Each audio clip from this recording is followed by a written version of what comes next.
Hey guys, welcome back to my channel. In today's video, I'm going to show you how to access to photos missing on iPhone. First, unlock your iPhone and open the setting app on your phone. Scroll down and tap on privacy and security.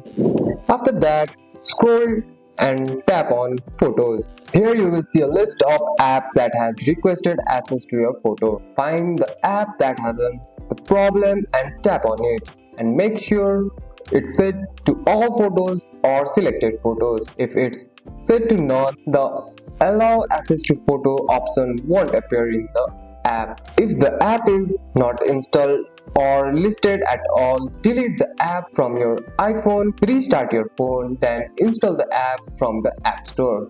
When you open it again, it should ask for photo access, and that's it. That's all for today's video, guys. If you found this video helpful, drop a like and subscribe for more videos. Thanks for watching. See you in the next one.